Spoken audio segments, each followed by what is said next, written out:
ቅዱሳን አብነት ሆናለች። አይቷ ለመናገር ግን መደነቅ፣ ሰምቶ በሚስጥር መጠበቅ የእመቤታችን አስገራሚ ባህሪ ሳታደርሱ ይህንን ባህሪዋን ቀድማችሁ ከተናገራችሁ ሁለት አይነት ፈተና አለባችሁ። አንደኛው ሰይጣን ነው፣ ሁለተኛው የራሳችሁ የሆኑ ምቀኞች ሰዎች ናቸው። ስለዚህ ሐሳቡን እቅዱን ከፍጻሜ ያላደረሰ ተግባሩን ቀድሞ የሚያወራ ሰው በሰይጣንም በክፉ ምቀኛ ሰውም ሲሆንባችሁ ብቻ ተናገሩ። ዝም ብላችሁ ለማንም አታውሩ። አንድ ነገር አደርጋለሁ ብላችሁ ገና ሳትጀምሩ ትናገራላችሁ። ሰይጣን ከአፋችሁ ይቀልባል። በስመ አብ ወወልድ ወመንፈስ ቅዱስ አሐዱ አምላክ አሜን። በውጭም በሀገር ውስጥ ያላችሁ የተወደዳችሁ የእግዚአብሔር ቤተሰቦች የወለላይቱ እመቤት የድንግል ማርያም የአስራት የቃል ኪዳን ልጆች የቅዱሳን መላእክት የጻርቃን የሰማዕታት ወዳጆች በያላችሁበት የክርስቶስ ሰላም ይድረሳችሁ። የእግዚአብሔር ልጆች ዛሬ የድንግል ማርያም ልጅ መድኃኒታችን ኢየሱስ ክርስቶስ በረዳን መጠን የክብርት እናቱን የእመቤታችንን ጸሎትና ምልጃ ተስፋ አድርገን ሐሳባችን የማይሳካው ለሰዎችና ለሰይጣን እየተናገርን ነው በሚል ርዕስ እንማማራለን። የቅዱሳን አምላክ ልዑል እግዚአብሔር ምስጢሩን ይግለጽልን። የወለላይቱ እመቤት ልጆች ብዙዎቻችን ጥሩ መልካም ነገር እናቀዳለን። ያ ያሰብነው ሐሳብ ያቀርነው እቅድ እንኳን ወደ ተግባር ሊቀየር ገና ከጅምሩ በሐሳብ ያለ ተግባር ይቀራል። አንዳንዶቻችን ሐሳባችንን ወደ እቅድ ቀይረን ወደ ተግባር ሳይቀየር በተለያየ ምክንያት ይቀራል። ሌሎቻችን ሐሳባችንን ወደ እቅድ ቀይረን መስመር አስይዘን ወደ ተግባር ልንገባ እየተንደረደርን በማናውቀው ምክንያት ሳይተገበር ይቀራል። ልብ በሉ፣ በአንድ ጊዜ የሚበላሽብን ብዙዎቻችን ሐሳባችን፣ እቅዳችን፣ ተግባራችን ነው። የሌሎቻችን ደግሞ ገና ከጥንስሱ ስናስብ ሐሳባችን ወደ እቅድ ወደ ተግባር ሳይቀየር ይቀራል። በዚህም ተበሳጭተን እጅጉን ተማረን ለምንድነው ሁሉ ጊዜ ያሰብኩት ያቀድኩት ወደ ተግባር የገባውበት ነገር የሚበላሽው ብለን ራሳችንንም ሰውንም እንጠይቃለን፣ በእግዚአብሔር ላይ እናማራለን። የዚህ ሁሉ ማለትም ሐሳባችን፣ እቅዳችን፣ ተግባራችን በቀላሉ የሚበላሸው ለሰውና ለሰይጣን እየተናገርን ነው።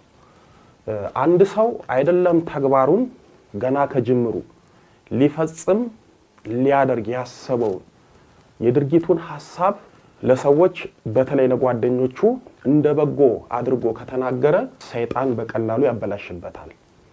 ለሰው የተናገርነውን ሁሉ ሰይጣን ይሰማል። ሐሳባችሁን፣ እቅዳችሁን፣ ተግባራችሁን ለሰው ተናገራችሁ ማለት ሰይጣን ሳይጠይቃችሁ ለሰይጣን ተናገራችሁ ማለት ነው።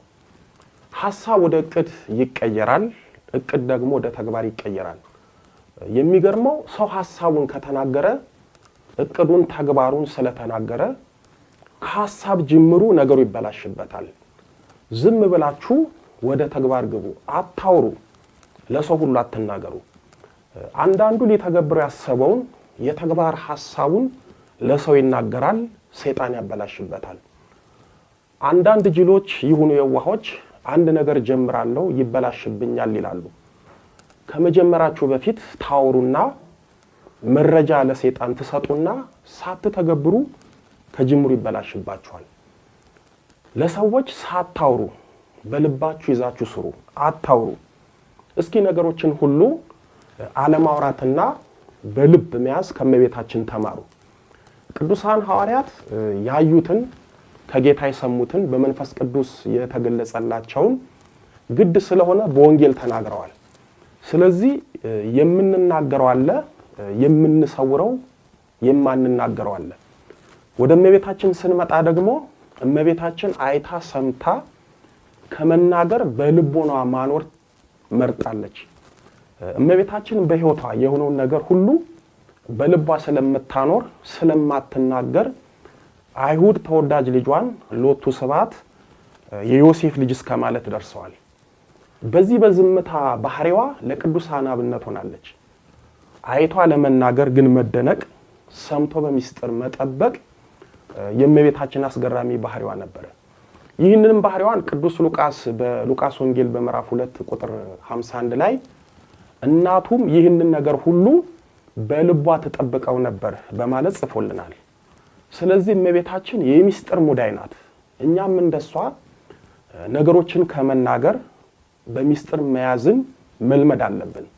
ሐሳባችን ወደ ተግባር እስኪቀየር ድረስ በልባችን መጠበቅ ይገባናል። ቅዱስ ገብርኤል አምላክን ትወልጃለሽ ብሎ ሲነግራት ለማንም አልተናገረችም። እንኳን ለሰው አብሯት ለዓመታት ለኖረው ለጠባቂዋ ለአረጋዊ ለቅዱስ ዮሴፍ አልተናገረችም። ዝም ነው ያለችው። ሆዷ እየገፋ መጽነሷም እየታወቀ ሲመጣ አረጋዊ ዮሴፍ ሲጠይቃት ግድ ሆኖባት በቅዱስ ገብርኤል ብስራት ጌታን እንደጸነሰች ተናገረች። ሚስጥራችንን፣ ሐሳባችንን፣ እቅዳችንን፣ ተግባራችንን የምንናገረው እንደመቤታችን ግድ ሲሆንብን ብቻ ነው። ወዳጆቼ እንደመቤታችን ግድ ሲሆንባችሁ ብቻ ተናገሩ። ዝም ብላችሁ ለማንም አታውሩ። አንድ ነገር አደርጋለሁ ብላችሁ ገና ሳትጀምሩ ትናገራላችሁ። ሰይጣን ከአፋችሁ ይቀልባል። ዶሮ ጥሬ እንደምትለቅም ሁሉ ሰይጣንም የተግባር ሐሳባችሁን ስትናገሩ ከአፋችሁ እየለቀመ ከፊታችሁ እየቀደመ ሁሉ ነገራችሁን እያጠመመ ያበላሽባችኋል። ሐሳብ አይወራም፣ እቅድ አይነገርም። ግድ ከሆነ ተግባር ላይ ስታውሉት አውሩ፣ ተናገሩ። ለምሳሌ እጮኛ ስትይዙ ለጓደኛችሁ ለቅርብ ሰዎች በውል ያልታወቀውን መሰረት ያልያዘውን እጮኝነት እኔኮ እከሌ የሚባል እከሌት የምትባል እጮኛ ይዣለሁ አትበሉ፣ ዝም በሉ። እጮኝነታችሁ ወደ ትዳር ሊቀየር መስመር ይዞ ልትጋቡ ስትወስኑ እኔ ላገባ ነው እያላችሁ ነጋሪት አትጎስሙ፣ ዝም በሉ። ባይሆን የሰርጋችሁን ፕሮግራም ካስተካከላችሁ በኋላ ሁሉን ነገር ከጨረሳችሁ በኋላ ተናገሩ፣ ሰውም ጥሩ። ወደ ትዳር ያልተቀየረ እጮኛቸውን ለገዛ ጓደኛቸው ተናግረው በገዛ ጓደኛቸው እጮኛቸውን የተቀማሉ። መስመር እስኪይዝ ዝም በሉ። ተመራችሁ ተመርቃችሁ ስራ ሊይዝ ነው አትበሉ። ስራ ከያዛችሁ በኋላ ተናገሩ። ዲግሪ ይዛችሁ ማስተርሴን ዘንድሮ ልማር ነው ብላችሁ ሐሳባችሁን አትናገሩ። ማስተርሳችሁን ሳትማሩ የመማር ሐሳባችሁን ከተናገራችሁ መቼም አትማሩ። ብትማሩም ታቋርጣላችሁ። ማስተርሳችሁን ከተማራችሁ በኋላ ተናገሩ። ገዳም ለጸበል፣ ለሱባኤ፣ ለጸሎት ሳትሄዱ ቀድማችሁ እዚህ ገዳም ሊሄድ ነው አትበሉ። ዝም ብላችሁ ሄዱ። ነገ እዚህ ቤተክርስቲያን ላስቀድስ፣ ልቆርብ፣ ልጠመቅ፣ ልጸልይ ልሄድ ነው አትበሉ። ዝም ብላችሁ ለማንም ሳታወሩ ሄዱ። ሰሞኑን ወይም ነገ ወደ ገዳም እሄዳለሁ፣ እዚህ ቤተክርስቲያን ጸበል ለመጠመቅ እሄዳለሁ ብላችሁ ሐሳባችሁን ከተናገራችሁ ሰይጣን ሴቶችን ያለ ጊዜ በሆነ የወር አበባ ፈቱን ያስቀራችኋል። ወንዶቹን ደግሞ በህልመ ሌሊት መጥቶ ያሰናክላችኋል። ሐሳባችሁን፣ እቅዳችሁን፣ ተግባራችሁን ከፍጻሜ ሳታደርሱ ቀድማችሁ ከተናገራችሁ ሁለት አይነት ፈተና አለባችሁ። አንደኛው ሰይጣን ነው፣ ሁለተኛው የራሳችሁ የሆኑ ምቀኞች ሰዎች ናቸው። ስለዚህ ሐሳቡን፣ እቅዱን ከፍጻሜ ያላደረሰ ተግባሩን ቀድሞ የሚያወራ ሰው በሰይጣንም በክፉ ምቀኛ ሰውም ይፈተናል። ሁሉ ነገሩ በቀላሉ ይበላሻል። እስኪ ዝም በሉና ሐሳባችሁን፣ እቅዳችሁን፣ ተግባራችሁን ሰርታችሁ ከፍጻሜ ያደርሳችሁ ተናገሩ። ዝም ብላችሁ አትናገሩ። ሐሳባችሁን፣ እቅዳችሁን፣ ተግባራችሁን ለሰው ተናገራችሁ ማለት ራሳችሁ ላይ ራሳችሁ ጠላት ሆናችሁ እንቅፋት ሆናችሁ ማለት ነው። የሚገርማችሁ ሰይጣን የልባችሁን የሚስጥር ሐሳብ አያውቅም። የሚያውቀው የሚሰማው ስትናገሩ ስታወሩ ነው። ተናገራችሁ ማለት ከሰይጣንና ከምቀኞቻችሁ ጋር ግልጽ ጦርነት ከፈታችሁ ማለት ነው። ስለዚህ አትናገሩ፣ አታውሩ። የጌታችንን የገዳመ ቆሮንጦስ ሱባኤ ለማደናቀፍ 3 ፈተና ያቀረበው ሰይጣን የኛን ሐሳብ፣ እቅድና ተግባር አይፈትንም፣ አያደናቅፍም ማለት ሞኝነት ነው። ቅዱስ ዮሐንስ በራእዩ በምዕራፍ 12 ቁጥር 9 ላይ ዓለሙን ሁሉ የሚያስተው ዲያብሎስና ሰይጣን በማለት ሰይጣን በዓለም ያሉትን ሰዎች እንዴት እንደሚያስታቸው እንዴት ዓላማቸውን እንደሚያጨናግፍባቸው በግልጽ ነግሮናል። አንዳንዶች ገዳም ሄደው ሱባኤ ገብተው በፍኝ ጥሬና በኩባያ በሶ ስለ ሕይወታቸው በህልማቸው ይነገራቸዋል። የተነገራቸውን ነገር እስኪፈጸምላቸው መታገስ አቅቷቸው ከሱባኤ እንደወጡ ህልማቸውን ያዩት ራእይ ለሰዎች ይናገራሉ። ህልማችሁን ራእያችሁን ተናገራችሁ ማለት አይፈጸምም። ቢፈጸም እንኳን በብዙ ፈተናና መከራ ነው። ህልማችሁን ራእያችሁን ተናገራችሁ ማለት በነፋስ ፊት እንዳለ አቧራ ቆጠሩት። ዝም አይነቅዝም አይደለም የሚባለው። እስኪፈጸም ዝም በሉ። አንዳንድ አገልጋዮች መንፈሳዊ መጽሐፍ ሊጽፉ ይዘጋጁና ሳይጀምሩ ይናገራሉ፣ በዚህም ሳይጽፉ ይቀራሉ። አንዳንድ ዘማሪያን መዝሙር ላወጣ ነው ብለው ቀድሞ ይናገራሉ፣ እንኳን መዝሙር ሊያወጡ በአግባቡ ሳይዘምሩ ይቀራሉ። አንዳንዶች ውጭ ሀገር ለመኖር ይሁን ለመማር ፕሮሰስ ይጀምሩና ገና ከጅምሩ ላገኙት ሰው ለወዳጃቸው ይናገራሉ። እንኳን ውጭ ሀገር ሊሄዱ እዚሁ ጭጭ ብሎ ይኖራሉ። በጣም የሚገርመኝ ዲቪ ደርሷቸው መሄዳቸውን ሳያረጋግጡ ምኑንም ሳይጨብጡ አሜሪካ ሊሄድ ነው ብለው ላገኙት ላወቁት ሰው ሁሉ ይናገሩና ሳይሉ ይቀራሉ። አንዳንዱማ ቤቱን ሽጦ ጥሩ ስራውን ትቶ ደግሶ የሽኝት አብልቶ መሄድ ነው ብሎ እንቢልታ አስነፍቶ እዚሁ ተጎልቶ ይቀራል። ብዙዎች አንድ ነገር ጀምረው ከፍጻሜ አልደርስ ሲላቸው እያማረሩ ለምንድን ነው እግዚአብሔር የሚያስተካክልልኝ እያሉ ይሰናክላሉ። በመጀመሪያ እግዚአብሔርን በጸሎት ጠይቀን በጸሎት አማክረን አልጀመርን። ሲበላሽ ብቻ እግዚአብሔር ለእሮሮ ትዝ ይለናል።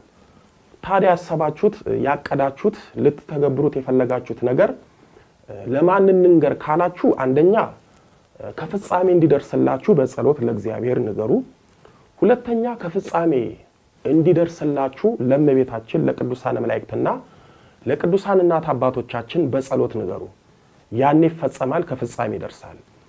ሶስተኛ ሊረዳችሁና ሊረዳችሁ ለሚችለው ለቤተሰባችሁ ንገሩ። አራተኛ በገዳም በጸሎት ለተወሰኑት አባቶች በጣም ለምታምኑት ለንስሐ አባታችሁ በጸሎት እንዲያግዛችሁ ንገሩ። ከዚህ ውጪ ለጓደኛ ለመንገደኛ ለቅርብ ለሩቅ ሰው አትናገሩ። ወዳጆቼ ሐሳባችን በቀላሉ የማይሳካው ወደ ተግባር የማይቀየረው አስቀድመን ለሰይጣንና ለምቀኞች ሰዎች እየተናገርን ስለሆነ ስለዚህ ዝም በሉ። በረከታቸው ይደርብንና ሐምሌ 22 ቀን ያረፉት ታላቁ የቤተ ክርስቲያን አባት የዝዋይ ገዳም መብራት የሆኑት አባታችን አቡነ ጎርጎርዮስ ካለ ዝም ብለ ስራህን ስራ በሚል ታላቅ አባባላቸው ይታወቃሉ። ስለዚህ ዝም ብላችሁ ስራችሁን ስሩ። ሐሳባችሁን ወደ ተግባር ቀይሩ። ዝም ብላችሁ አታውሩ። በሐዋርያት ሥራ በምዕራፍ 21 ቁጥር 14 ላይ የጌታ ፈቃድ ይሁን ብለን ዝም አልን ተብሎ ነው የተጻፈው። ስለዚህ ሐሳባችሁ፣ እቅዳችሁ፣ ተግባራችሁ ከፍጻሜ እስኪደርስ ድረስ የጌታ ፈቃድ ይሁን ብላችሁ ዝም በሉ። ያስተማረን የመከረን የአባቶቻችን አምላክ ልዑለ ባሕርይ ቅዱስ መድኃኔ ዓለም ኢየሱስ ክርስቶስ ክብር ምስጋና ይድረሰው። ድንግል ስንላት ጌታን የወለደች ስንላት ድንግል የሆነች ስሟን ለመጥራት ከሰማይ ከምድር የከበደች መንበረ ፀሐይ መንበረ ሥላሴ ንግሥተ ሰማይ ወምድር የጌታችን የመድኃኒታችን የኢየሱስ ክርስቶስ እናት ወለላይቱ እመቤት ምስጋና ይድረሳት። አሜን።